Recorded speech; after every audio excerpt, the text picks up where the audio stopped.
Uma salva de palmas.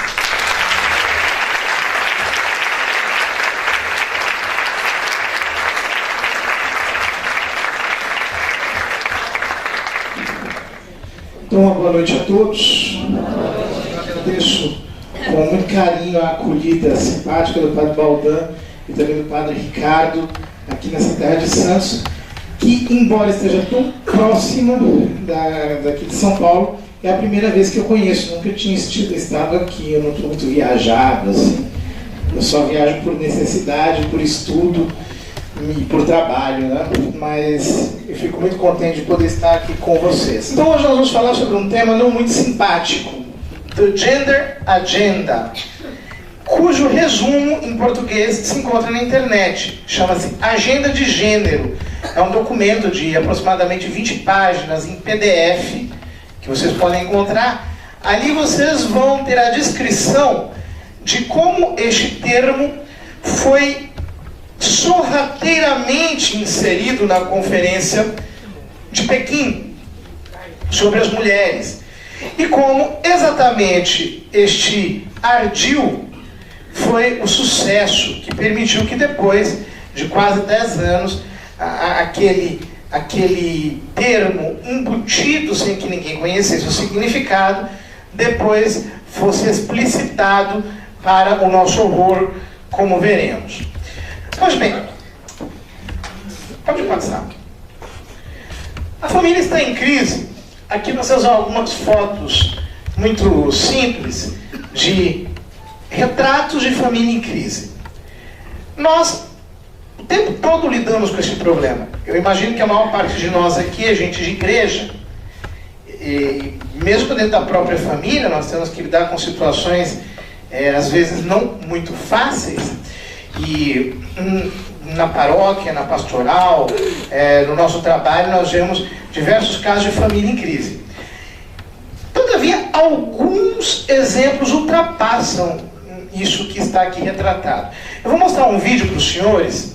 Quem entende inglês vai conseguir entender. Infelizmente, ele não está legendado em português.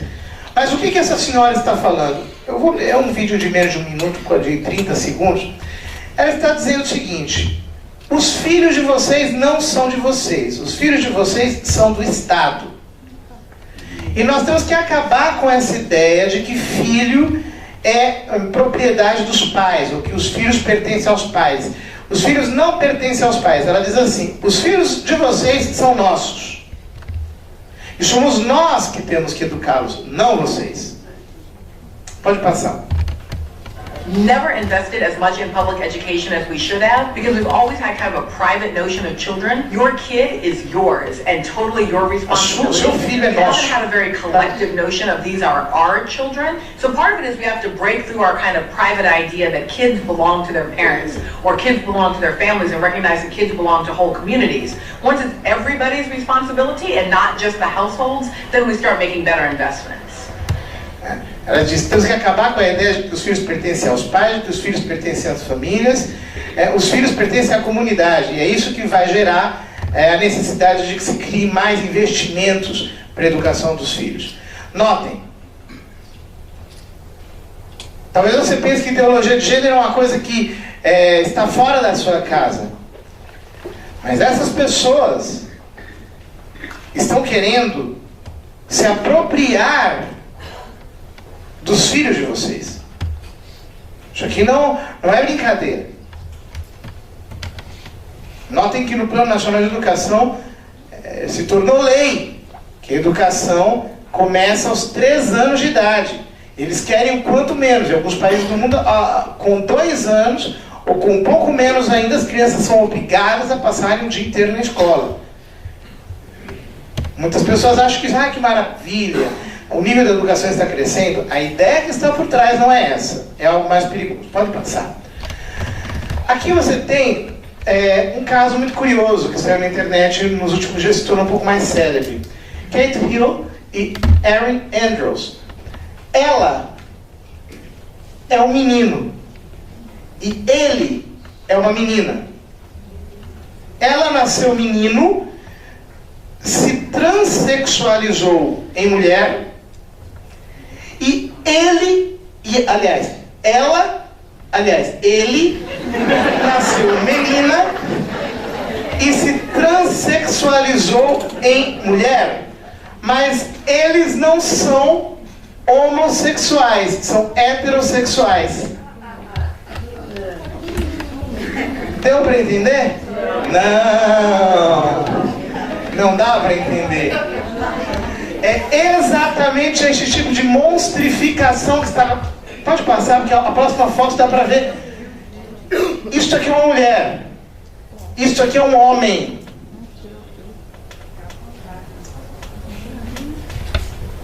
Notem, este fenômeno de transgenerização, de pessoas que mudam de gênero, não é um fenômeno meramente conceitual. Nós estamos falando de transporte de realidade. Nós temos projetos de lei. O deputado reeleito Jean Willis tem projetos de lei para a transexualização de crianças menores de 7 anos de idade. Nós não estamos falando de teoria. Esse tipo de aberração está acontecendo realmente, está se celebrizando nos meios de comunicação. Acontece o quê? Nós precisamos fazer a pergunta, de onde essas pessoas tiraram isso? Porque vejam, a gente que é católico, a gente está um pouco viciado em pensar assim: isso são sinais dos tempos. Infelizmente os tempos são ruins assim. As pessoas falam muito isso na igreja. Os nossos dias estão horríveis, Jesus está voltando, que coisa mais lamentável, nós estamos tendo problemas que não existiam antigamente, os tempos estão ruins. Parece que isso tudo surgiu espontaneamente, parece que surgiu do nada. Mas não é assim. Quando nós estudamos a fundo estes problemas, nós vemos que não é assim. Isso não está surgindo do nada. Por isso, nós precisamos sair do fenômeno e ir ao fundamento. Por quê? Quando a gente fica no fenômeno, a gente fica na choradeira. Na igreja tem 2 tipos de pessoas que analisam essas coisas e tem 2 reações diferentes. Uns, um pouco o pessoal mais da nossa linha, começa na choradeira mesmo. Que triste, que desgraça que está acontecendo. Olha lá, um absurdo, uma monstruosidade desse tipo acontecendo nos nossos dias e lá. Aí começa aquela choradeira dos tempos antigos. Antigamente é que era bom, no meu tempo de criança, papai com a viola e tocando e não sei o que e tal. E aquelas músicas chorosas e românticas do tempo que já se foi. Chorando pelo passado.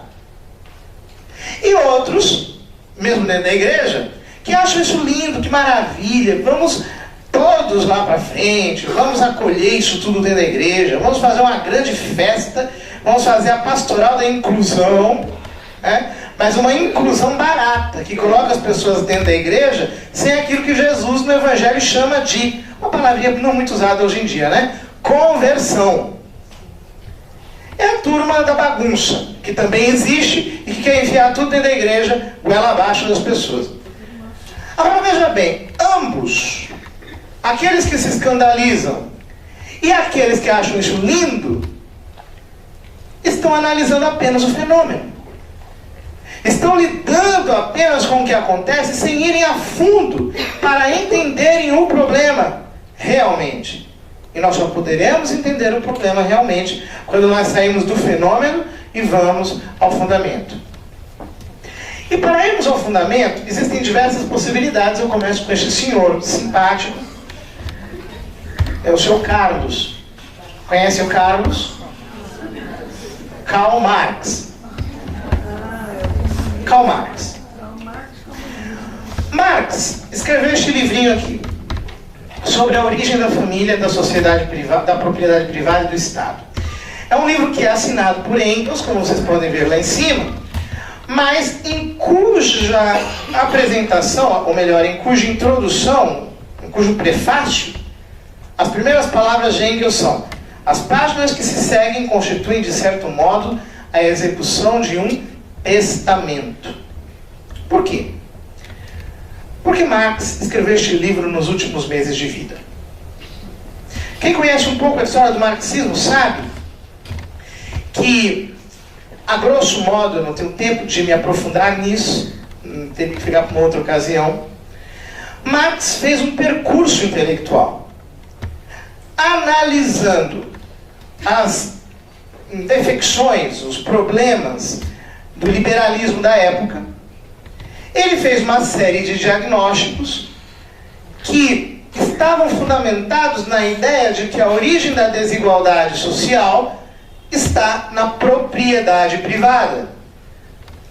E que o único meio para restabelecer a igualdade entre as pessoas seria o desaparecimento da propriedade privada, pela socialização dos bens de consumo.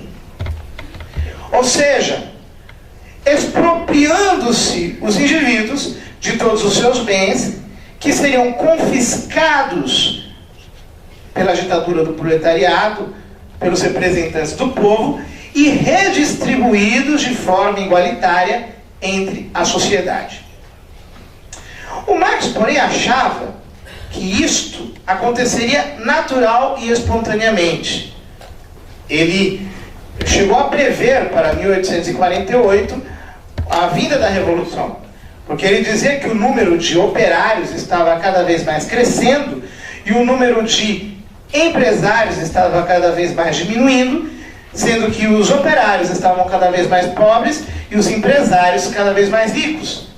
De tal modo que chegaria um momento inevitável no qual os operários tomariam o poder, por serem mais numerosos, e expropriariam os empresários de todas as suas propriedades, compartilhando tudo aquilo que tinham e realizando, pela ditadura do proletariado, a redistribuição de todos os bens daquela sociedade, a sociedade como um todo.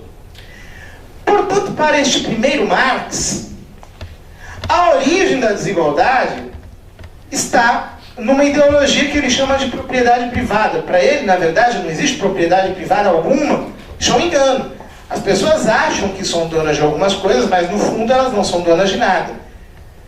A verdade, segundo ele, é que o homem vive para trabalhar. E este grande elemento de diferenciação é o que faz a especificidade da pessoa humana. Ele não é diferente dos animais por ter racionalidade.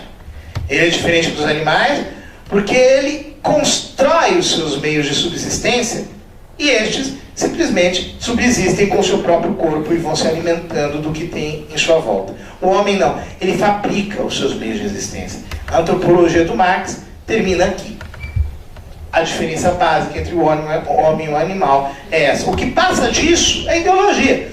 O trabalho é uma ideologia, a divisão de trabalho é uma ideologia, achar que existe trabalho intelectual é outra ideologia, o Estado é uma ideologia, a família é uma ideologia, tudo é uma ideologia, tudo é enganação, tudo no fundo existe apenas para sustentar a ideia original de que eu tenho alguma coisa, de que eu possuo alguma coisa. Pois bem, mas é chegando ao fim da vida que o Marx fez um, entre aspas, progresso, lendo um livro de um antropólogo inglês chamado Morgan. Eu não tenho tempo de explicar aqui este livro, no qual o Morgan apresenta uma teoria sobre a origem da família que ele assume e desenvolve. Segundo Marx, no início, a humanidade era constituída por hordas de hominídeos, de seres humanos primitivos. Estas hordas eram totalmente não estratificadas, ou seja, não havia família. Nestas hordas humanas primitivas, todos se relacionavam com todos, havia total liberdade sexual e, portanto, ninguém era de ninguém. Todos os machos cruzavam com todas as fêmeas e, portanto, os filhos decorrentes destas relações não eram conhecidos por seus pais. Ninguém sabia quem era o seu pai. Sabiam quem era sua mãe Mas, pela ausência de força física da mulher, ele diz que essa sociedade de tom mais matriarcal, no fundo, não se impunha como uma estrutura rígida, porque a mulher não tinha força física. E, portanto, os filhos tinham uma relação afetiva, mas não de dependência. Todavia, continua Marx, num determinado momento da história, por causa da força física, os homens subjugaram as mulheres, exigindo delas fidelidade a si. A partir deste momento, a mulher passou a ser propriedade do homem e os filhos dela decorrentes passaram a ser também propriedade sua. De tal modo que, notem, para Marx, é o matrimônio que origina o patrimônio. Em outras palavras, o matrimônio é o primeiro patrimônio. É quando um homem diz a uma mulher, você é minha e os teus filhos são meus. É aqui que começa a psicologia da dominação, a psicologia do poder, a psicologia da desigualdade. E, portanto, enquanto houver família, haverá desigualdade no mundo. De tal modo que, se nós queremos criar uma sociedade igualitária, uma sociedade na qual tudo é de todos, obviamente, eu preciso destruir a família. Não há alternativa. Porque a família origina a psicologia do poder. Portanto, para Marx, a família é uma estrutura endemicamente perversa. É uma estrutura essencialmente perversa. E precisa ser destruída. É óbvio que ele não teve tempo de desenvolver essa sua tese. Morreu antes de concluí-la. E, logo depois que ele morreu, os seus imediatos seguidores não se deram muito conta da profundidade daquilo que ele estava dizendo, se limitaram à análise dos aspectos econômicos da teoria marxista e, a grosso modo, posso dizer o seguinte, que na Rússia o marxismo se tornou uma guerrilha. Aliás, é o Lenin que aplicou a revolução, mas apenas como um golpe militar. Ou seja, ele não aplicou efetivamente a revolução marxista, assim como Marx queria. É uma coisa muito complicada de explicar, porque na verdade Marx não queria uma revolução, ele achava que a revolução iria acontecer naturalmente. Foram os leninistas, Lenin e o partido fundado por ele, que fizeram a revolução como um golpe, acontecer como um golpe. E, portanto, aplicou apenas os princípios econômicos e políticos queridos pelo Marx, mas a forceps, sem ter tido tempo de uma revolução em níveis mais profundos.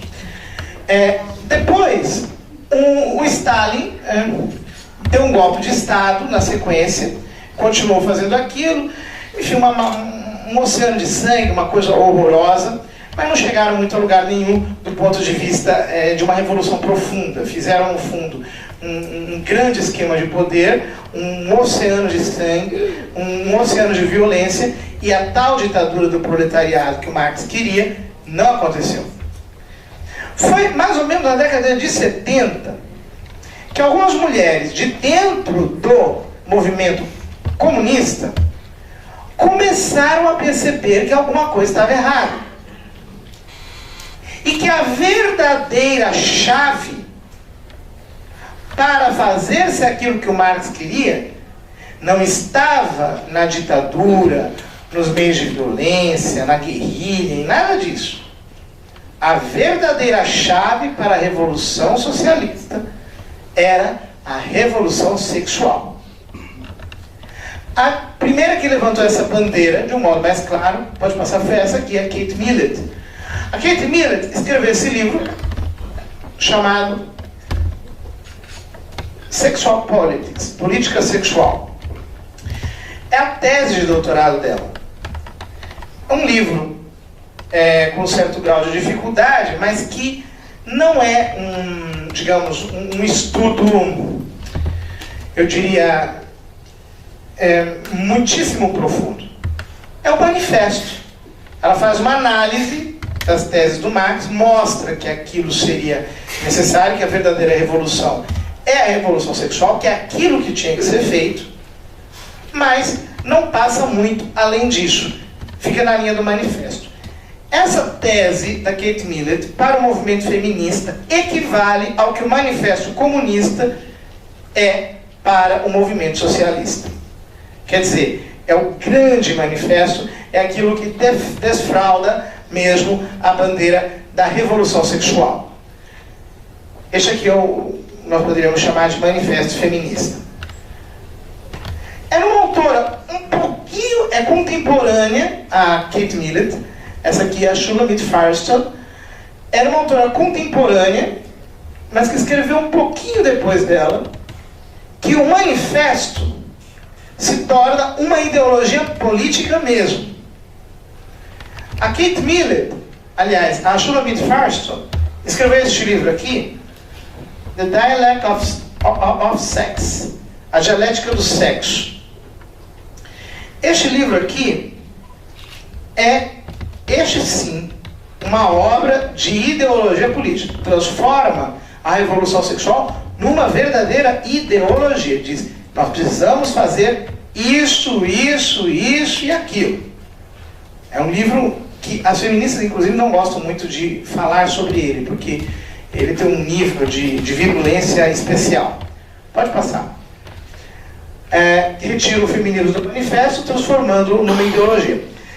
Eu vou aqui citar alguns trechos deste livro da Shulamit Firestone para vocês. Nós vamos ler aqui esses trechos traduzidos do livro da Shulamit Firestone. São textos que precisam ser muito bem entendidos para nós percebermos o nível de ataque, a clareza do ataque que eles apresentam contra a família. Pode passar. Nas conclusões ela diz o seguinte: eis aqui algumas sugestões do sistema alternativo. Preste bastante atenção. Primeira sugestão: a libertação das mulheres da tirania de sua biologia reprodutiva. Ou seja, a maternidade é o quê? É uma tirania. Tirania de sua biologia reprodutiva. Precisam libertar as mulheres da maternidade, portanto. Por quê? Através do quê? Por todos os meios disponíveis. Todos os meios. Vamos criar fecundação in vitro, maternidade artificial. Vamos fazer qualquer outro tipo artificial de maternidade, para que a mulher seja libertada disso. Eles entendem que a maternidade é uma desgraça da qual elas precisam libertar a mulher. E a ampliação da função reprodutiva e educativa a toda a sociedade globalmente considerada. Quer dizer, a função reprodutiva tem que ser ampliada para toda a sociedade, não é só pai e mãe. A gente vai criar reprodução artificial, in vitro, clonagem, todo tipo de reprodução possível. E nós vamos criar todo tipo de educação possível. Não são os pais que geraram os filhos aqueles que os educarão. Nós vamos ampliar isso. Mas ela continua. Estamos falando de uma mudança radical. Libertar as mulheres de sua biologia significa ameaçar a família, que é a unidade social organizada em torno da reprodução biológica e da sujeição das mulheres ao seu destino biológico. Então está claro o objetivo: ameaçar a família. Para isso, nós vamos ampliar a maternidade, nós vamos ampliar a educação. Número 2. A total autodeterminação, incluindo a independência econômica, tanto das mulheres quanto das crianças. Quer dizer, nós vamos dar dinheiro para as mulheres e vamos dar dinheiro para as crianças. É por isso que precisamos falar de um socialismo feminista. Você tem que dar bolsa para as famílias, você tem que dar dinheiro para as famílias, para que ninguém dependa de ninguém, para que todo mundo seja avulso. Vocês estão entendendo? É um modo pelo qual você começa a criar, entre aspas, emancipação dos papéis familiares. Nada disso é ingênuo. Tudo parece muito ingênuo, mas não tem nada de ingênuo. Com isso, atacamos a família em uma frente dupla, contestando aquilo em torno de que ela está organizada. A reprodução das espécies pelas mulheres, quer dizer, a maternidade, e a sua consequência, a dependência física das mulheres e das crianças, que são sustentadas pelo pai. Eliminar essas condições já seria suficiente para destruir a família. Vou repetir. Eliminar estas condições já seria suficiente para destruir a família, que produz a psicologia do poder. Contudo, nós a destruiremos ainda mais. Tá claro para vocês? Vocês estão conseguindo acompanhar? É chumbo grosso, mas vai piorar. Passa. Número 3. A total integração das mulheres e das crianças em todos os níveis da sociedade. Quer dizer, vamos integrar mulheres e crianças em todos os níveis da sociedade. Todas aquelas instituições que segregam os sexos ou separam as crianças da sociedade adulta, por exemplo, a escola elementar, devem ser destruídas. Abaixo a escola. Notem, o que ela está falando aqui é o seguinte: nós precisamos misturar mulheres e homens e crianças e adultos. Tem que acabar com essa separação. E para isso nós vamos destruir a escola. Quando ela diz destruir a escola, abaixo a escola, ela não está falando de você chegar com uma marreta e destruir a escola. Ela está dizendo que a escola precisa ser um lugar onde tudo está misturado. Na década de 60, 70, o que era uma escola elementar?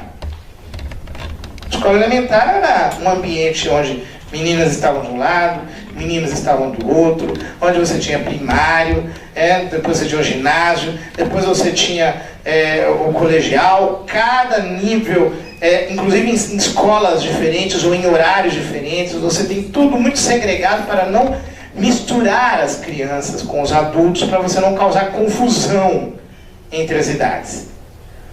Como é que é a escola hoje? É tudo mais misturado impossível, né?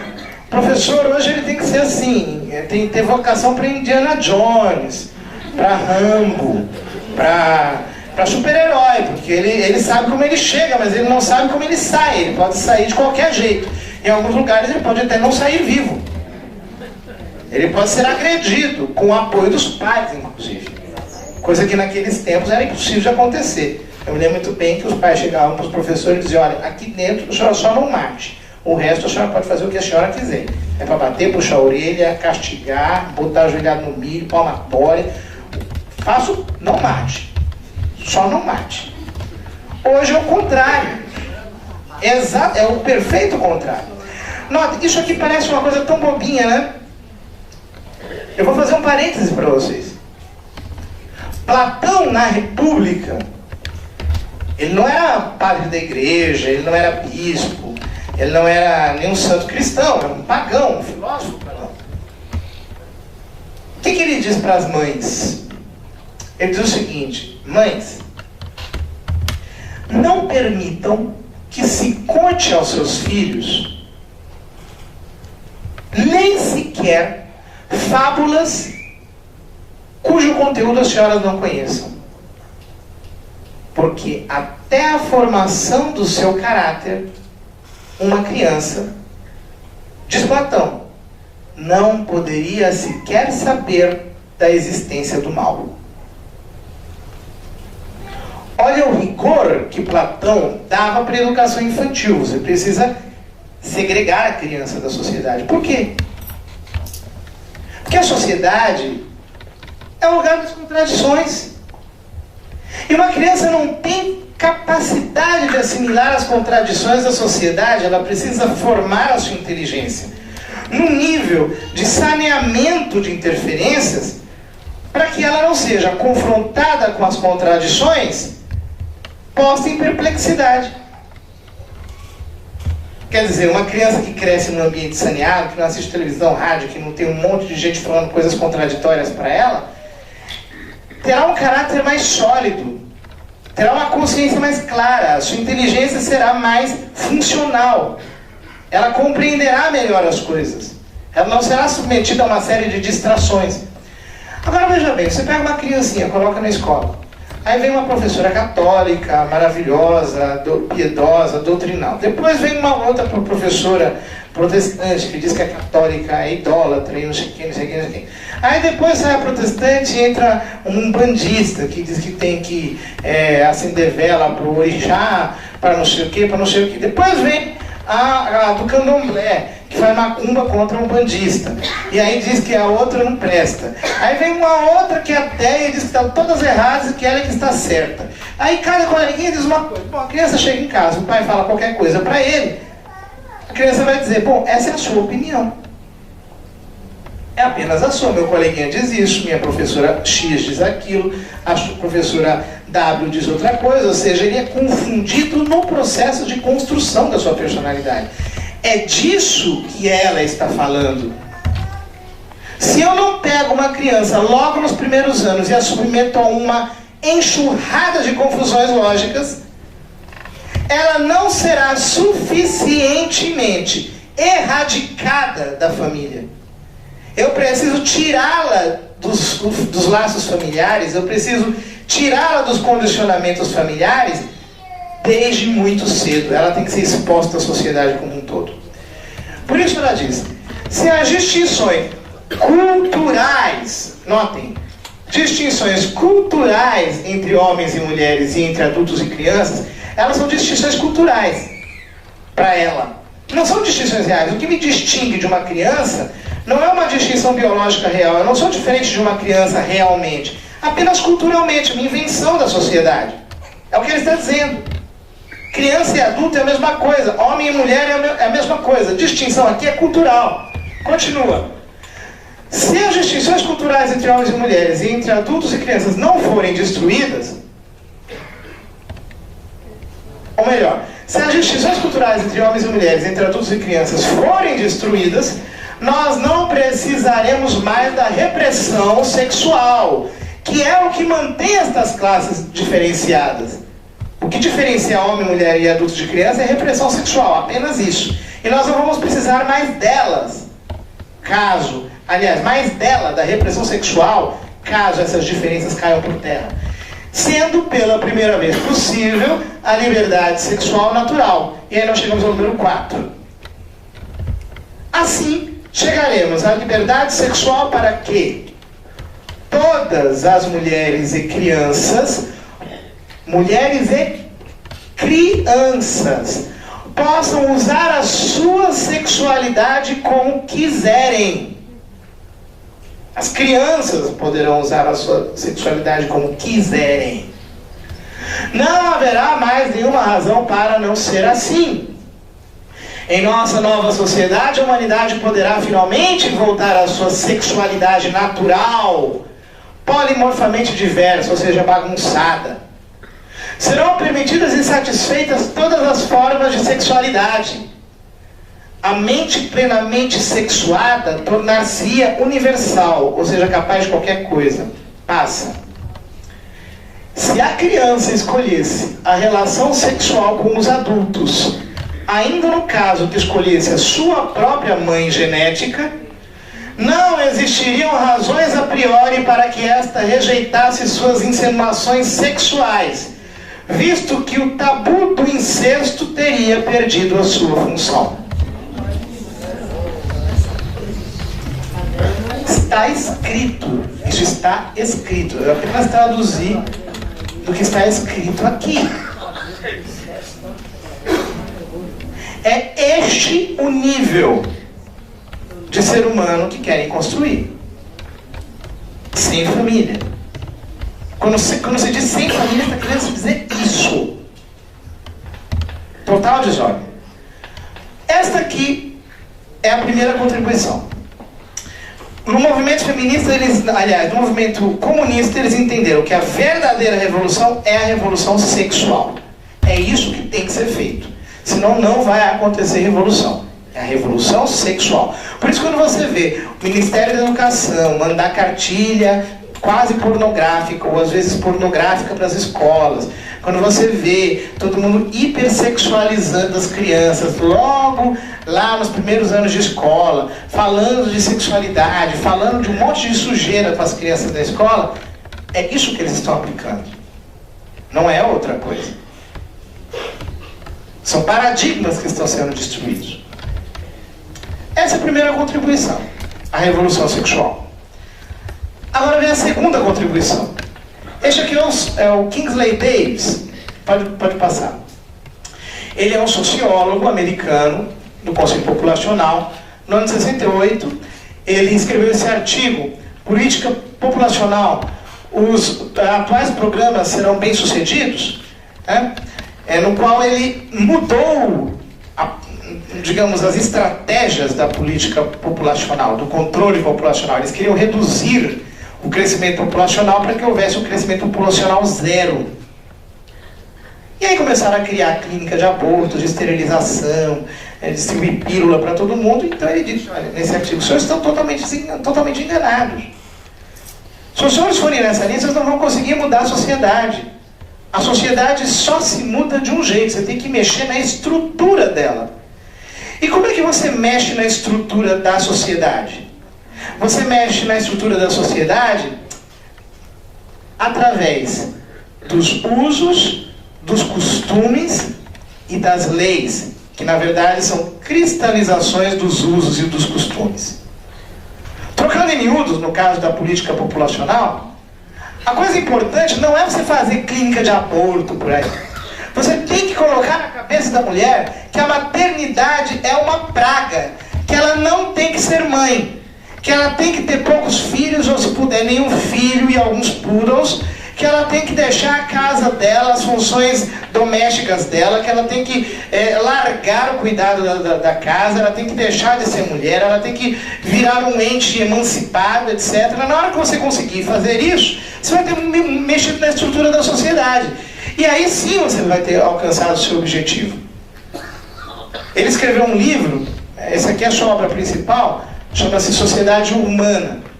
É a sua obra principal de sociologia, na qual ele descreve isso. A sociologia não é apenas uma ciência descritiva, ela altera a estrutura da sociedade, segundo ele. Ele é uma peça-chave na sociologia, né? A partir do Kingsley Davis, a sociologia tomou um outro caminho, a sociologia americana.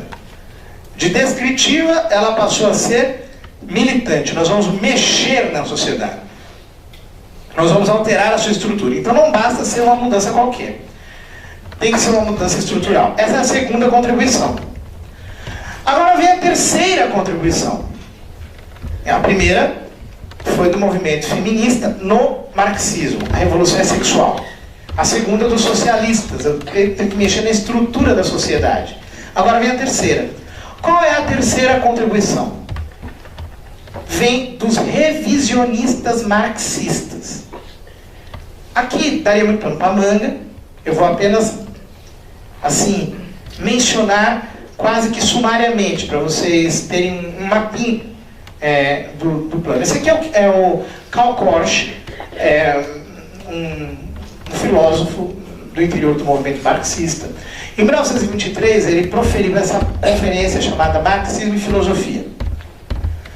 Nessa conferência, o Karl Korsch disse, um congresso de intelectuais do Partidão, que eles estavam equivocados se pensavam que a estrutura sendo alterada provocaria a derrocada da superestrutura. Então vou explicar rapidamente o que é isso. Para o Marx, a sociedade está dividida em duas dimensões. A estrutura, que é a economia, a estrutura econômica, que é sustentada e que dá sustentação à superestrutura. É a família, a legislação, o sistema filosófico, religioso, tudo isso é uma superestrutura. E uma vez que você mexeu na estrutura, a superestrutura cai por conta própria. Porque no fundo ela existe apenas para justificar a estrutura. Essa é a tese, digamos, mais original na primeira interpretação do Marx. O Korsch diz o seguinte: vocês estão enganados, o Marx não disse isso. O Marx, no fundo, está dizendo que a superestrutura tem uma subsistência própria, tem uma vida própria. E se vocês não mexerem na superestrutura, podem mexer na estrutura o quanto vocês quiserem, a revolução não vai acontecer. Ela só vai acontecer se vocês mexerem na superestrutura. Então você tem que revolucionar a religião. Você não pode apenas pensar que você vai mexer na economia e a religião vai cair. Você tem que entrar na religião e mudar a religião por dentro. Você entra na Igreja Católica e casa o comunismo com a Igreja Católica, faz um comunismo católico, dá uma ajeitada lá e você se infiltra lá dentro, se infiltra na legislação, se infiltra na família, se infiltra nas superestruturas. E assim você vai corroendo as superestruturas por dentro, ao mesmo tempo que você está revolucionando a estrutura. Ou seja, a revolução vem também pela superestrutura. Eu estou explicando muito a grosso modo, nós poderíamos aprofundar mais, mas não dá tempo, vamos passar. Na sequência, pode passar, vem um outro autor, que é o Max Horkheimer, passa. Ele escreveu este estudo chamado Autoridade e Família. Ele existe em português, está aqui dentro desse livro chamado Teoria Crítica, que é um conjunto de ensaios dele. O último que está aqui dentro, o volume 1º, é o ensaio Autoridade e Família. O que o Max Horkheimer diz aqui? Já aplicando a ideia do Korsch, de que você precisa mudar, fazer a revolução pela superestrutura. Ele diz o seguinte, um pouco fincando raízes na teoria do Marx, que, na verdade, a ideia de autoridade surge dentro da família. A ideia de poder.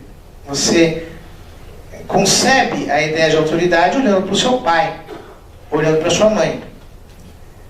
Depois, esta autoridade é sacralizada de algum modo.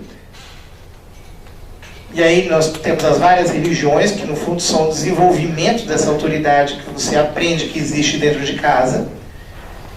E por último, ela se torna real, concreta, histórica no Estado. O Estado, no fundo, o que é? É a representação da ideia de autoridade sobre mim. Mas essa ideia de autoridade eu aprendi aonde? Segundo Horkheimer. Na família.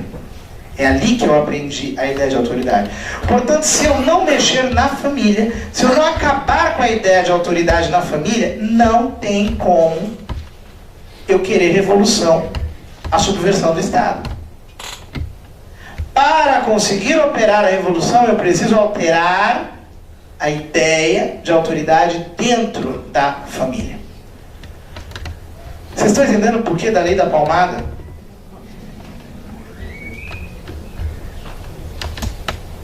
Como é que você mexe com a autoridade dentro de casa?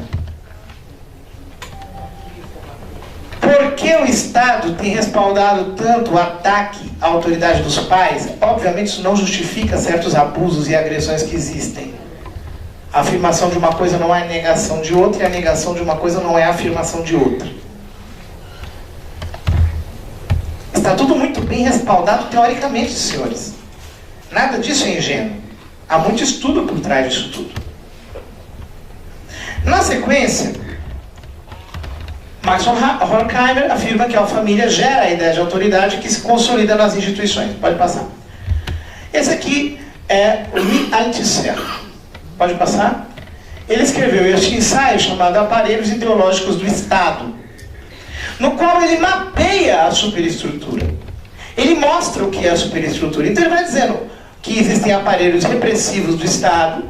Os aparelhos repressivos do Estado são aqueles pelos quais o Estado manifesta a sua força, e aparelhos ideológicos, ou seja, a superestrutura que sustenta a estrutura, que é o Estado, economicamente mantido. E diz ele, os aparelhos ideológicos do Estado, quais são? A igreja, ele tem uma parte desse livro que fala só sobre a Igreja Católica. A igreja, a família, a escola, são os 3 primeiros, os 3 mais importantes. Diversas, o aparato legislativo, os sindicatos, tudo isso é aparelho ideológico. Você tem que entrar por ali, é ali que você faz a revolução. Não é apenas na estrutura, não é apenas no aparelho repressivo. Você tem que entrar no aparelho ideológico, é ali que entra. O Althusser depois ele ficou meio impopular, porque ele matou a mulher dele e foi para a cadeia. Aí os comunistas acharam que era meio fora de moda, um pouco chocante ficar falando do Althusser. Ele passou a ser digamos, um pensador de segunda linha do movimento, mas durante um tempo ele foi pensador de primeira linha. Note que isso aqui está traduzido para o português, na 8ª edição. Isso é uma cópia antiga do livro. Né? Para ver que, de fato, ele não era um pensador de segunda linha no início. Né? Ele mapeia a superestrutura e diz por onde que a gente tem que entrar. A família é um aparelho ideológico, uma instituição que sustenta o Estado. Continue. Este aqui é o Jacques Derrida. Pode passar. Jacques Derrida é um pensador marxista que criou o chamado desconstrucionismo. É muito complicado, ele escreveu mais de 80 livros, não dá para... Imagine que eu vou resumir tudo isso aqui em 2 minutos, né? Não dá para a gente ser muito profundo nas coisas, a gente tem que ir passando um pouco assim, então passando. E o Jacques Derrida, no fundo, ele criou uma teoria segundo a qual ele parte da linguística de Saussure, que é um linguista francês, e no fundo o que ele diz é o seguinte, que as instituições da sociedade se regem segundo discursos. Se nós queremos mexer na sociedade, nós precisamos mexer nos discursos da sociedade. Todavia, como é que nós podemos mexer nos discursos da sociedade? É simples. Você joga a dialética para dentro dos discursos. E você coloca uma palavra contra a outra. Você vai jogando uma palavra contra a outra. Jogando uma palavra contra a outra, o discurso se destrói. E destruindo o discurso, você acabou com os valores que ali estão embutidos. Você acabou com o imaginário que está construído em cima daquilo. Você acabou com as ideias que fundamentam aquelas posturas éticas e políticas. Então o fundamental é você destruir o discurso. Sem a destruição dos discursos, você não consegue. Então ele transpõe a dialética para os discursos, passando a desconstruí-los. Você desconstrói os discursos por dentro. Passa. E por último, esse aqui é o Michel Foucault. O Michel Foucault passa, reduziu todas as instituições a discursos. Então ele diz o seguinte: todas as instituições, a igreja, a escola, a família, o aparato legislativo, os sindicatos, o aparato judicial, tudo isso são discursos. Ele reduz todas as instituições a discursos. Portanto, refazendo o caminho lógico dessa terceira contribuição, se todas as instituições são discursos, se os discursos podem ser desconstruídos, aliás, ele diz que as instituições são discursos porque ele já parte da ideia de que os discursos podem ser desconstruídos jogando-se a dialética para dentro deles, segundo disse o Derrida. Então aqui é uma ordem lógica. Se todas as instituições são discursos, se os discursos podem ser desconstruídos, se essas instituições são os aparelhos ideológicos do Estado, é por elas que vem o conceito de autoridade. A família é uma delas. E é aqui que acontece a revolução, como queria o Karl Korsch. Então, é simples. Basta eu, reduzindo todas as instituições a discursos, reduzindo a família a discursos, reduzindo a família a palavras, a conceitos, a ideias, desconstruí-la. Eu transformo a família num discurso, apenas um discurso a mais. Família conservadora, família tradicional, família natural, família biológica, família primitiva, família do escambau. E desconstruo esse discurso. Eu catalogo logo a família dentro de uma categoria e a desconstruo. É fácil. Portanto, o revisionismo marxista chegou à conclusão de que a revolução tem que ser verbal, tem que ser pelas palavras. É pela força das palavras. Continua. E então aparece a quarta contribuição. Este senhor é o Dr. John Money. Dr. John Money foi o inventor do termo gênero. Ele que criou essa terminologia gênero. Passa. Sexólogo de formação. Ele fez a famosa experiência de mudança de sexo no menino Brian, que passou a se chamar Brenda. Este aqui é o Brian. Esse menino aqui. Pode passar. Vamos ouvir um pouquinho a história do menino Brian. Brenda. Então, volta. Eu pensava que eu tinha colocado aqui. Brian é o seguinte, ele nasceu, ele era gêmeo univitelino, portanto tinha um outro irmãozinho, sexo masculino também. Só que quando eles foram circuncidar o Brian, usaram uma agulha de eletrocauterização e queimaram, destruindo todo o pênis dele. Foi destruído. Então os pais ficaram em pânico. E fizeram o quê? Foram até o Dr. John Money para solucionar o problema. Tentar reconstruir. Era muito difícil reconstruir, uma reconstrução peniana nele. Então o que o Dr. John Money propôs? Ele disse que é simples. Não existe esse negócio de identidade sexual. O que existe é identidade de gênero. Você nasce com sexo. Só que acontece o seguinte, depois você vai construindo a sua identidade de gênero.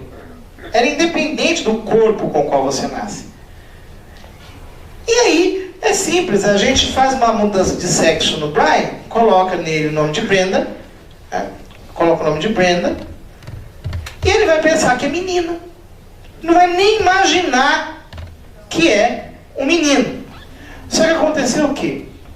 Que o Dr. John Money mudou o sexo do Brian, ele passou a se chamar Brenda, e todo mundo ficou pensando que tinha sido um sucesso. Ele escreveu um livro, Boys and Girls, Men and Women, passou a fazer conferências no mundo inteiro, falando do sucesso da sua experiência, que tinha sido uma maravilha. Todo mundo acreditou que ele de fato tinha provado a ideia de que o gênero é uma construção cultural, que ninguém nasce com um sexo definido, que tudo é possível de ser definido depois, que é uma bobagem, que ninguém nasce homem ou mulher, que ninguém nasce menino ou menina, que isso a gente vai fazendo depois assim como a gente quer. E foi se celebrizando por isso. E ninguém foi conferir a história do Brian Brenda. Quando um médico chamado Dr. Milton foi lá visitar a família e desenterrou a história e viu o que aconteceu. Olha o que aconteceu com este menino. Brenda se rebelava contra as roupas femininas desde os 2 anos de idade, mas sempre teve comportamento visivelmente masculino. A mãe tentou suicidar-se várias vezes, tornou-se depressiva e morreu. O pai contou-lhe toda a verdade aos 14 anos de idade, e depois de inúmeras cirurgias, ele reverteu a situação, passou a viver como homem, trocou o nome para David e se casou. Brian tentou suicidar-se aos 20 anos.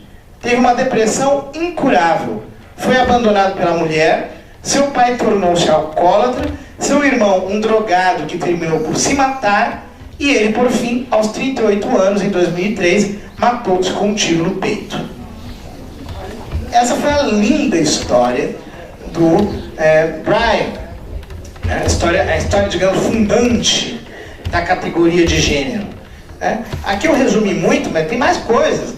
Ele vai contando os detalhes. Na verdade, o irmão se tornou um drogado porque ele viu o irmão dele daquele jeito, achava que era culpa dele, o sofrimento todo, que ele era normal, o irmão não era. e tal, e a mulher dele amava o Brian, que depois passou a chamar David, mas ela não aguentou levar aquela depressão adiante, foi embora. Aí, enfim, a história é dramaticíssima. Aqui está reduzida porque a gente não pode contar todos os detalhes. É um filme de terror, não é um filme de drama, é um filme de terror. Essa aqui é, digamos, a fundação do conceito de gênero. Portanto, recapitulando, são 4 contribuições, pode passar. A primeira, das feministas, que descobriram o que fazer. O que fazer é a revolução sexual. É isso que tem que ser feito. Elas descobriram o que fazer. A revolução sexual. 2, os sociólogos, que descobriram qual a profundidade da mudança. Precisa ser na estrutura da sociedade, não pode ser uma mudança epidérmica, superficial, tem que ser profunda na estrutura. 3, os marxistas, que descobriram como fazer. Pelas palavras, você tem que desconstruir os discursos. E por último, o Dr. Money, que deu um instrumento para se fazer tudo isso. O conceito de gênero. Tá claro esse mapa para vocês? Simplificando ao máximo possível o osso, o nervo da coisa. São essas 4 contribuições que possibilitaram o surgimento disso tudo. Passa. Faltava, porém, quem juntasse estes 4 elementos. Mas essa pessoa apareceu. Quem é? Essa senhora, Judith Butler. É uma mulher, tá? Judith Butler. Ela escreveu este livro, Gender Trouble, Gênero em Disputa. Pode passar. Este livro aqui é um livro no qual ela apresenta a teoria de gênero. Ela junta, esse livro é muito difícil de ler, tá? É complicadíssimo. Mas ele é o pivô de tudo. Ela juntou esse negócio todo, né, no caldeirão, cozinhou, e aqui ela criou, dentro dos movimentos feministas, o conceito de gênero, politicamente considerado. Quer dizer, nós precisamos acabar com a ideia de que existe uma identidade sexual. A ideia de que existe uma identidade sexual para ela, no fundo, é uma coisificação. Você está reduzindo. Você precisa libertar as pessoas dessa inferiorização.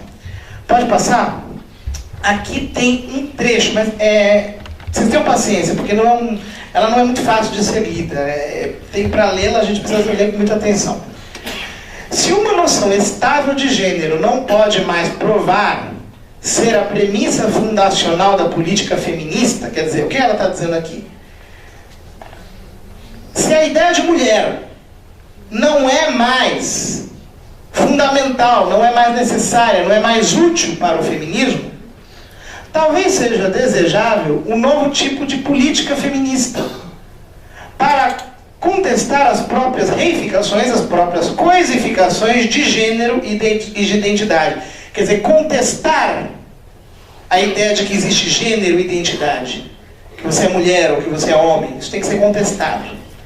Uma nova política que fará da construção variável da identidade não apenas um pré-requisito metodológico normativo, mas também um objetivo político. Qual que é o objetivo político? A construção variável da identidade. Ou seja, você não tem uma identidade. A identidade passa a ser uma construção variável, aleatória, amorfa, desconfigurada, livre, indefinida, indefinível e abstrata. Isto passa a ser a identidade da pessoa.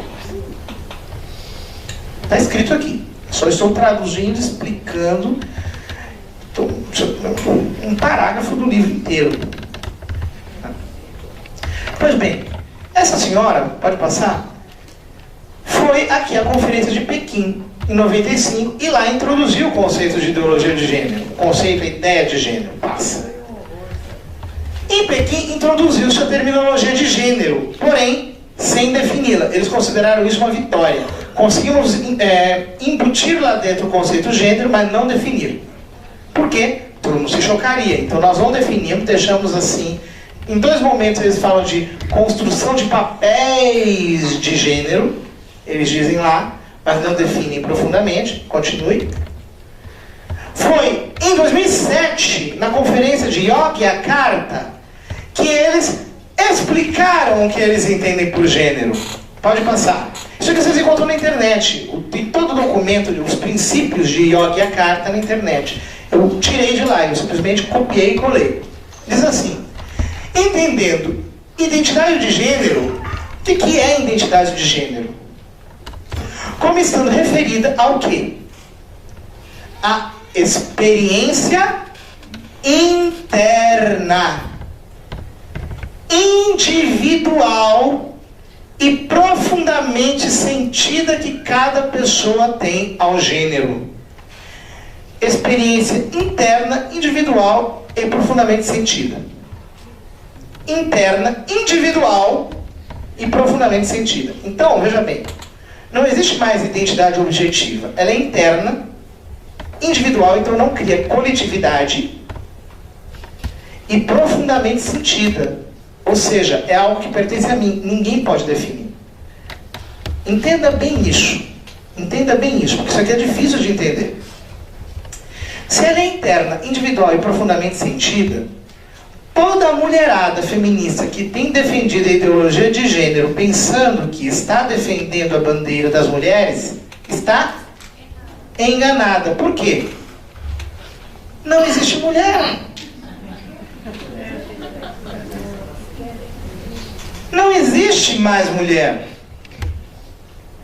É o que eu digo quando eu falo com elas, né?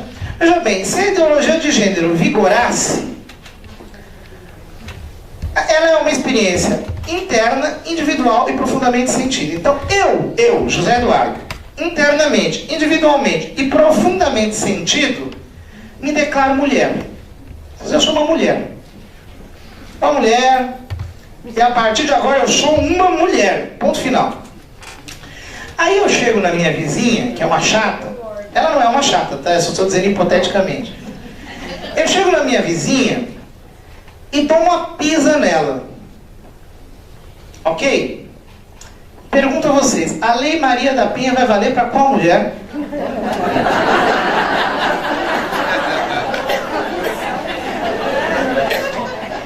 Para nenhuma das duas. Para nenhuma das duas.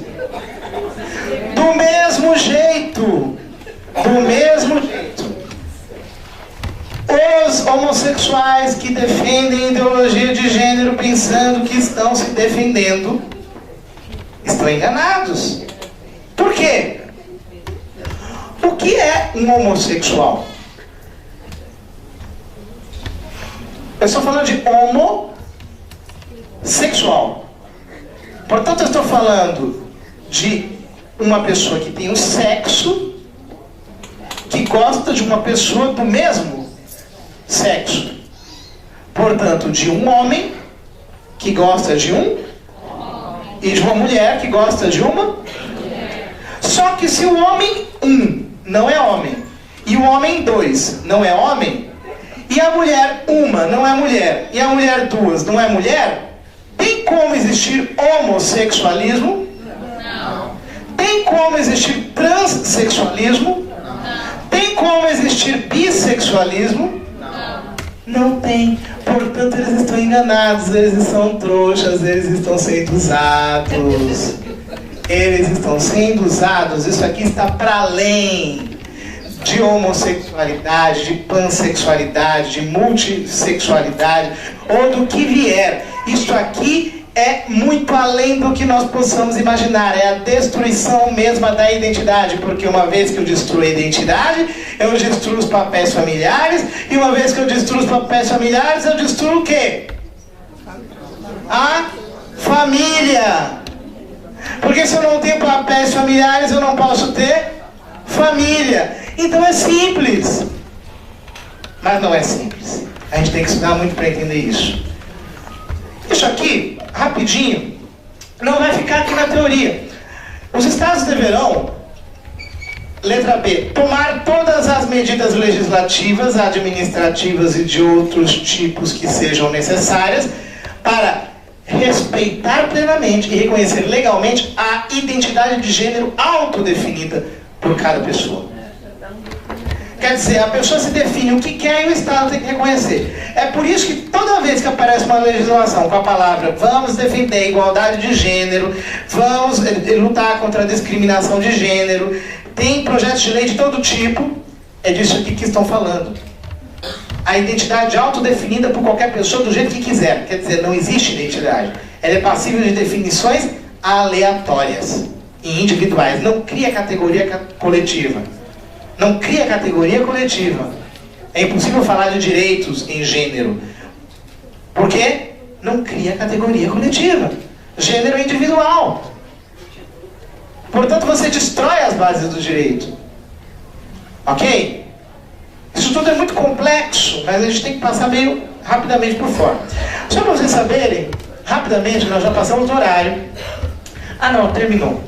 É disso que se trata, minha gente. Nós estamos enfrentando uma luta absurdamente irracional. E não temos condições de lidar com essa situação de forma passiva. O que fazer? Você pode me perguntar, o que fazer diante disso? Muitas coisas. Primeiro, em primeiro lugar, nós precisamos falar sobre esse assunto. Transforme ideologia de gênero em papo de cabeleireiro, de cozinha, de fila de banco, de ônibus. Transforme isso aqui em conversa popular. Ligue para os seus parentes do norte. Fale com as pessoas que você conhece. Mande e-mail. Isso aqui tem que sair do campo do esoterismo. Isso tem que vir para a luz do dia. As pessoas estão sabendo do que se trata. Eu garanto que aqui existiam pessoas que não sabiam disso. Que estavam inocentes diante disso. E estes senhores crescem aonde? No escuro. Então nós temos que jogar um clarão de luz para iluminar e flagrar este ardil. Mas nós fazemos isso como? Esclarecendo, falando. Segundo lugar, rompendo o véu do silêncio, nós temos que nos juntar às iniciativas políticas que se fazem para destruir a ideologia de gênero. Então, meus filhos, assinem as petições públicas, divulguem. Tem a Citizen Go? Vocês conhecem a Citizen Go? Sim. Divulguem a Citizen Go. Quando tiver uma petição sobre gênero, olha, vai lá, você que é jovem, tem um monte de senhora que não tem e-mail, que não tem computador, não tem internet, não sabe lidar com isso, que nem todo mundo tem paciência para lidar. Então você vai lá na igreja, vai na postura de oração, pegue, faça para você mesmo, coloque, bote o nome delas lá, faça, coloque 10, 20, 30, 40, 50, 1000 assinaturas, quanto você puder, cada uma vai para um deputado.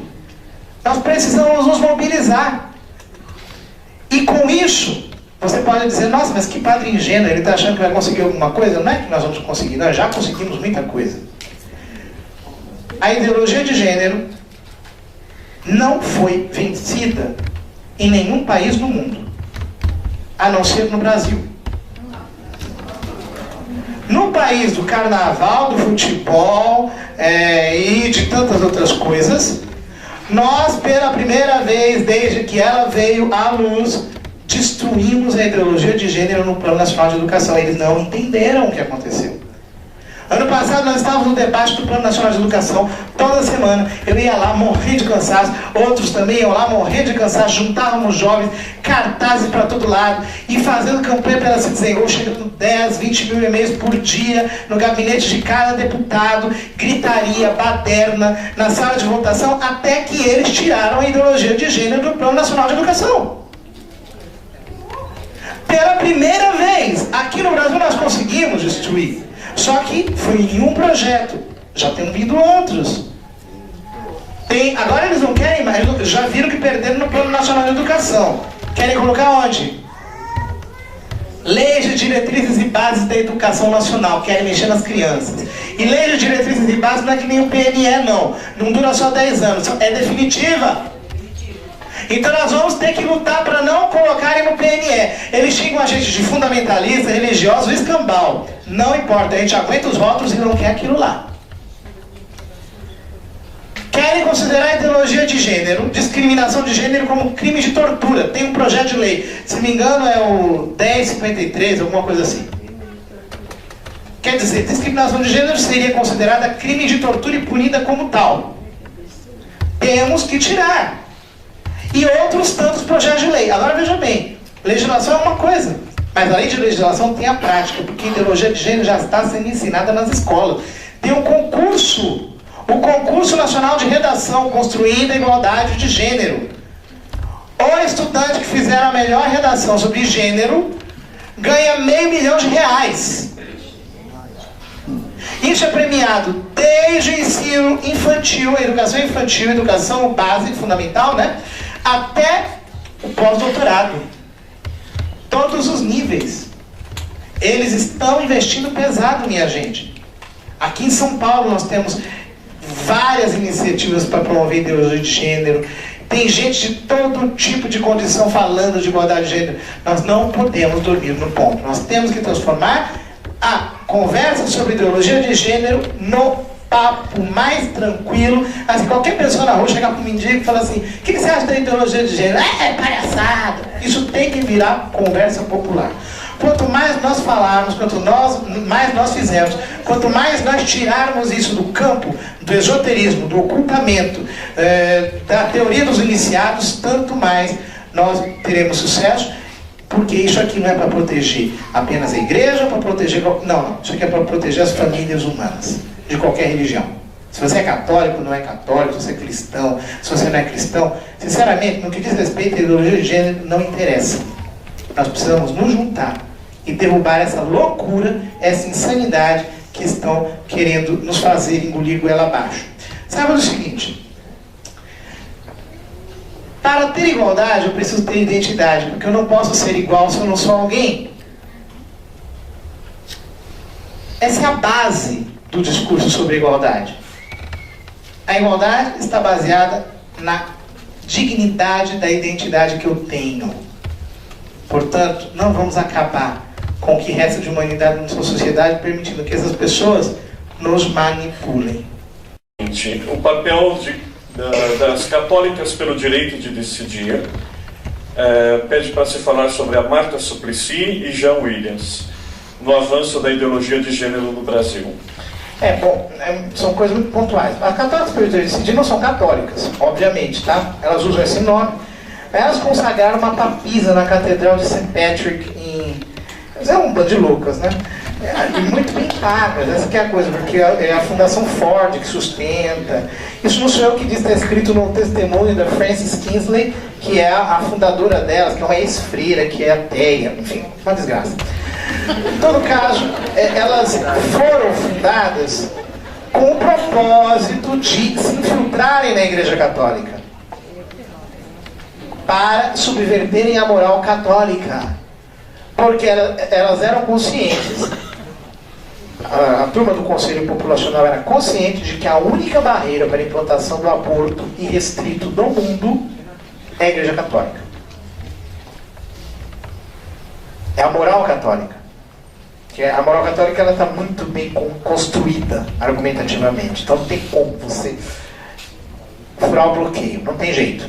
Então elas disseram: bom, vamos furar por dentro. Então começaram a se infiltrar. Então essa ex-freira, Frances Kingsley, ela fundou essa associação com o dinheiro da Ford e da Fundação Ford, e graças a essa fundação elas têm feito muita confusão, mas elas não são muitas, são umas poucas aí que tem muito dinheiro, então elas ficam atrapalhando a vida da gente. A Marta Suplicy, eu não posso nem, tem muito o que falar, né? E o Jean Willis também não muito. São duas pessoas muito bem conhecidas, são inimigos da família, públicos. Enfim, o que nós temos que fazer é conhecer o que eles pensam e falar para as pessoas, né? A próxima pergunta é no campo jurídico. Certo. Se seríamos todos iguais e sexualmente indefinidos, a identidade sexual não seria mais física. Juridicamente, acabaria o conceito homem e mulher? Claro, é isso que a ideologia de gênero, o que é? Resumindo em uma frase, é o esvaziamento do conceito jurídico de homem e mulher. Não existe mais. Homem e mulher pode significar qualquer coisa.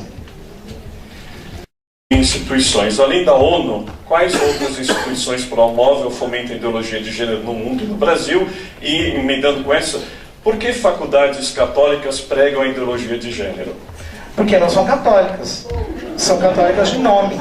Obviamente usam o nome de católica, não são católicas coisa nenhuma. Quer dizer, a gente precisaria tomar vergonha como igreja e botar essa turma no seu devido lugar, né? Que é fora dela.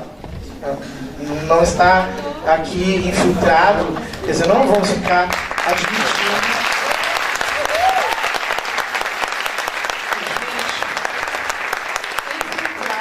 Igreja, seja quem for, não admite uma coisa dessa.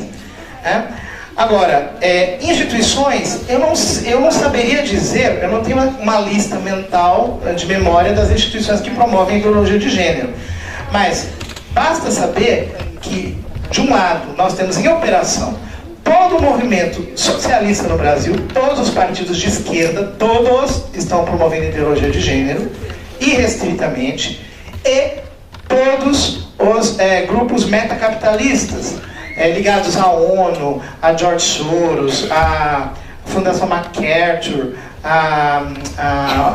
os Rockefeller, Conselho Populacional, enfim, essa safadada toda. O livro Admirável Mundo Novo já tratava desse assunto?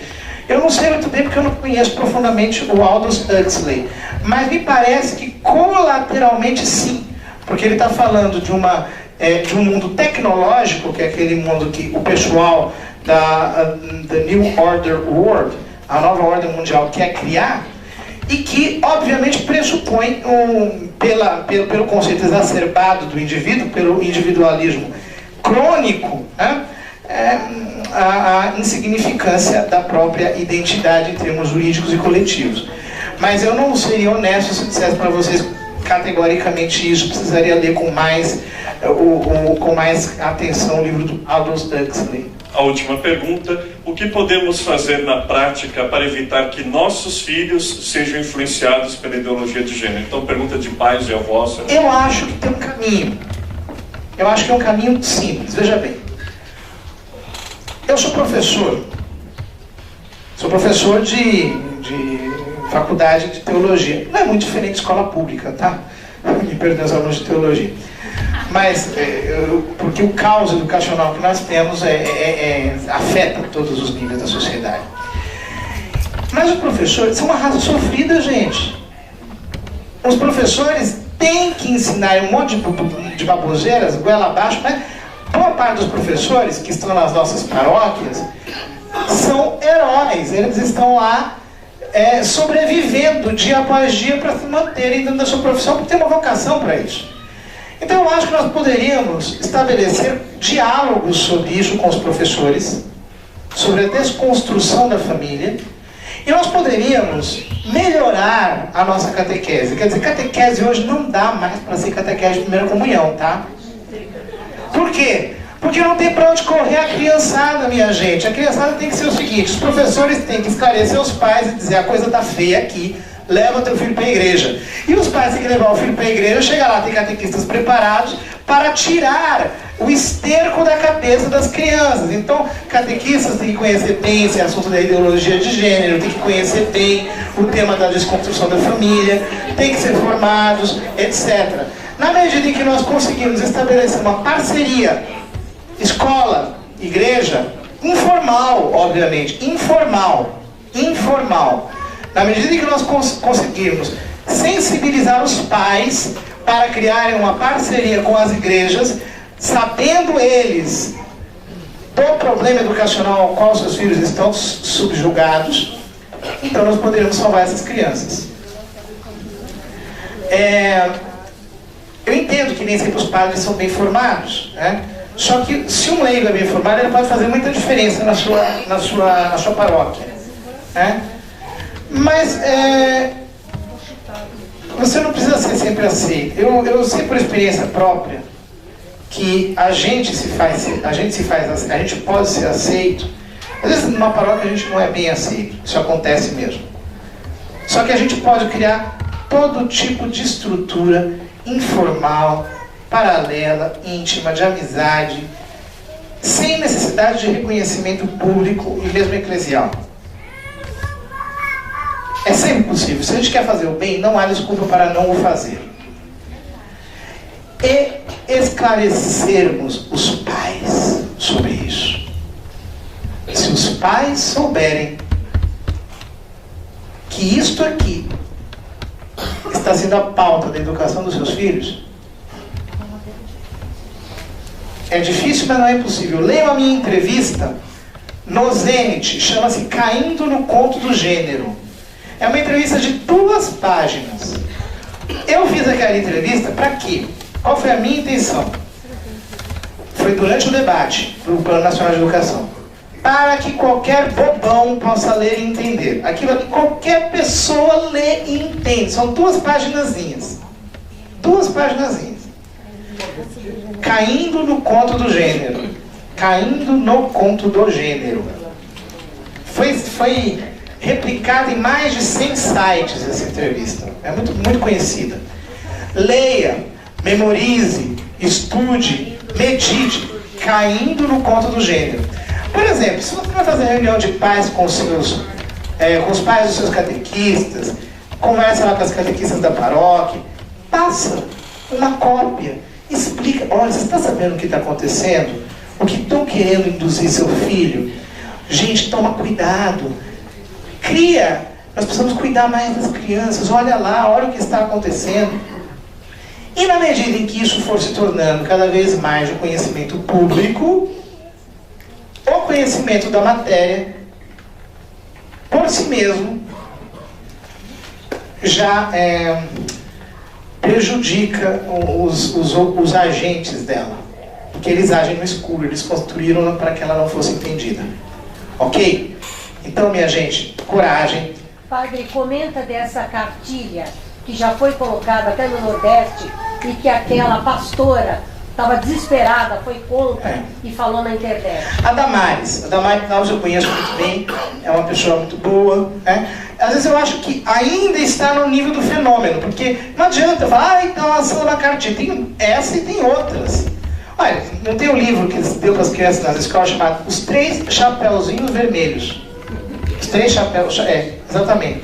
O que são os 3 Chapeuzinhos Vermelhos? O Papai Noel que casa com a Chapeuzinho Vermelho e dá a luz ao Saci Pererê. Peraí, você está rindo? Você está rindo, né? Pare e pense um pouquinho. Papai Noel é o quê? É um idoso. Chapeuzinho Vermelho é o quê? Uma criança. Isso chama-se o quê? Pedofilia. Dando origem ao quê? Ao Saci Pererê. Que é o quê? Indefinido.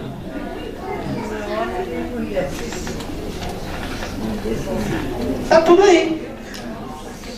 Então esse tipo de coisa está sendo dado aí para as crianças à torta e à direito. Nós precisamos falar disso com os pais.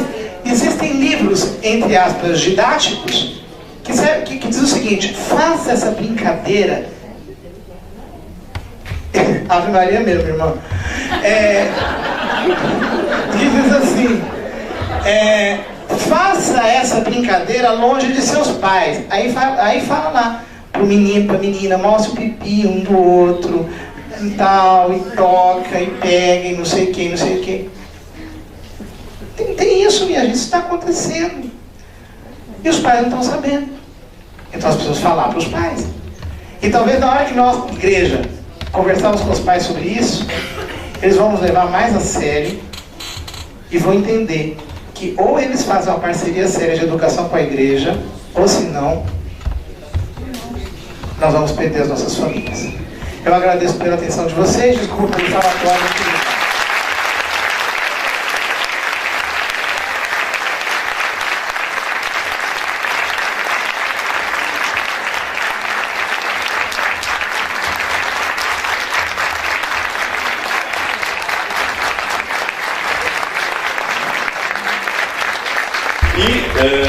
Finalmente, mais uma vez, agradecer ao Padre José Eduardo por essa brilhante palestra, muito esclarecedora, e penso que essa seja uma forma de pastoral ousada e que precisamos fazer, e por iniciativa nossa da Paróquia da Pompeia, com o Padre Baldan e com a minha ajuda, tivemos por inspiração do Espírito Santo, e penso que nós precisamos, porque em nossa Diocese de Santos precisamos desse tipo de pastoral ousado e desses espaços onde podemos discutir sobre esses temas, e como o Padre José Eduardo disse muito bem, que não dependam de nós padres para passar isso adiante. Leigos bem formados podem ter uma atuação dentro da igreja e sobretudo fora dela como igreja. Então,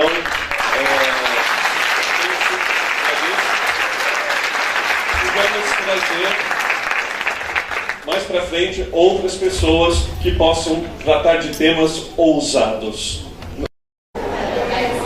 A palestra é muito esclarecedora, a gente não tem noção do tamanho da coisa que é, a gente faz ideia, a gente até se informa um pouquinho, mas quando o padre José Eduardo vem trazer dessa forma que traz, tão esclarecedora, tão bem mastigada, é uma oportunidade da gente encarar a realidade que já está aí. Ela já esteve para ser aprovada, a ideologia de gênero, no Plano Nacional de Educação, e a gente consegue, a gente saber que a Igreja Católica, as outras igrejas, denominações cristãs e outras entidades conservadoras da sociedade conseguem vencer isso, mas que ainda não vencer, não sepultar, mas vencer, é um pouco gratificante e coloca a gente para refletir qual é o nosso papel nessa continuidade dessa batalha, dessa luta. Então a gente fica realmente mexido.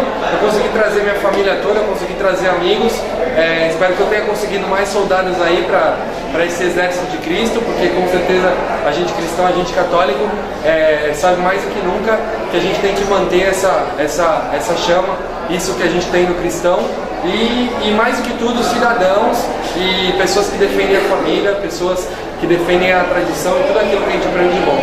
Então agradecer a Paróquia da Pompeia, o Padre Ricardo, que é nosso amigo, e pedir que venham mais palestras, que a gente possa aprender muito mais e seguir lutando e sendo testemunhas como o Cristo foi, sendo cristãos de verdade. Obrigado. A palestra foi incrível, é de extrema importância que nós, católicos, e que todos os cidadãos entendam e conheçam esse tema, que se aprofundem e espalhem, porque é algo que tem entrado dentro da sociedade, tem entrado dentro das nossas famílias de forma muito oculta, e as pessoas não percebem o quanto isso tem introduzido uma nova mentalidade nas pessoas, nas crianças, nas famílias, e o quanto isso tem gerado destruição. Então é um tema que nós precisamos combater e entender, não só nos escandalizarmos com isso, mas compreendermos até onde isso vai, aquilo que gera, de onde nasce, quais são os objetivos da ideologia de gênero, e não nos calarmos diante disso. Nós temos que nos levantar, porque como o Padre José Eduardo disse, o Brasil foi o único país que conseguiu derrubar a ideologia de gênero. Então muitas coisas ainda estão por vir, e nós precisamos compreender e combater de forma intelectual, dentro das paróquias, dentro dos nossos grupos de oração, e levar esse tema para que todas as pessoas conheçam e possam ajudar no combate à ideologia de gênero e tantas outras coisas que eles têm feito com que todos nós engolamos a goela abaixo. Eu gostei muito da participação da palestra, desde que surgiu o tema, né, a gente foi divulgando, e foi muito importante poder estar aqui, principalmente como leiga, buscando ter essa atuação dentro da igreja, de nós percebemos o quanto isso não pode ser um tema que está somente onde nós vemos o Estado de uma forma querendo fazer com que nós engolamos isso, né, goela abaixo, e também de outra forma parece que é um tema onde somente, né, a igreja, quando eu digo os clérigos, tem que de alguma forma se posicionar, mas que cada um de nós, enquanto profissionais ou enfim, enquanto família, precisamos de alguma forma tomarmos o nosso posicionamento. No final da palestra ele nos dava algumas formas práticas em que nós precisamos fazer isso. Eu acredito que uma das mais importantes é, sem dúvida alguma, nós começarmos a trazer isso de uma forma popular, principalmente porque todo o conteúdo da palestra, ele, né, foi de uma forma bem desmiuçado, fazendo com que nós conseguíssemos entender um pouco melhor. Então eu vejo essa importância de nós conseguirmos trazer isso para uma linguagem mais popular, para que de uma forma, se da mesma forma isso é feito de uma forma muito cultural, onde você parece que não tem como se defender, de que nós consigamos trazer isso para que todas as pessoas entendam que essa proposta não é válida e que nós, enquanto católicos militantes, temos ainda muito a fazer. Então acho que a palestra ela abre novos horizontes e nos convida mesmo a nós termos cada vez uma posição mais ativa. Então, a palestra ela é muito importante mesmo, é um tema que muitas vezes ele acaba sendo colocado de lado, né, principalmente porque a grande mídia favorece ela, a militância da grande mídia, né? A ideologia de gênero é uma coisa que está sendo pouco abordada. Quando a gente vê alguma coisa falando, sempre coloca de uma forma positiva, como se fosse uma grande contribuição para a humanidade, sendo que na realidade é o contrário. O padre Zé Eduardo ele expôs de uma maneira bem assertiva isso, né? Eu acho que todos conseguiram entender esse ardil que hoje busca destruir a família, né? E não só destruir a família, como toda a sociedade em si, né? Acho que a palestra foi muito produtiva, acredito que pessoas que eram completamente leigas no assunto vão ter um entendimento muito pleno sobre o que se passou. Nós tivemos aqui em Santos, no Colégio Liceu Santista, Colégio Católico, promovida pela paróquia Nossa Senhora do Rosário de Pompeia, uma palestra muito interessante, atual, a ideologia de gênero e a desconstrução da família. E para falar sobre esse tema, convidamos o padre José Eduardo, da Diocese de Osasco, ele que é doutor em Teologia Moral pela Pontifícia Universidade de Santa Cruz, lá de Roma. Então ele veio falar desse importante tema que envolve uma desconstrução cultural, que envolve o tema da família, como que a ideologia de gênero vai entrando na mídia, nas escolas, nas universidades, em outros setores da vida humana, e qual é o plano de alguns lobbies, de alguns grupos para se desconstruir a família. Bem, então achamos por bem trazer esse tema aqui à cidade de Santos para que pais, educadores, também avós, catequistas, leigos e leigas interessados sobre esse assunto pudessem escutar, refletir e também ter uma atuação na vida pastoral, na vida familiar.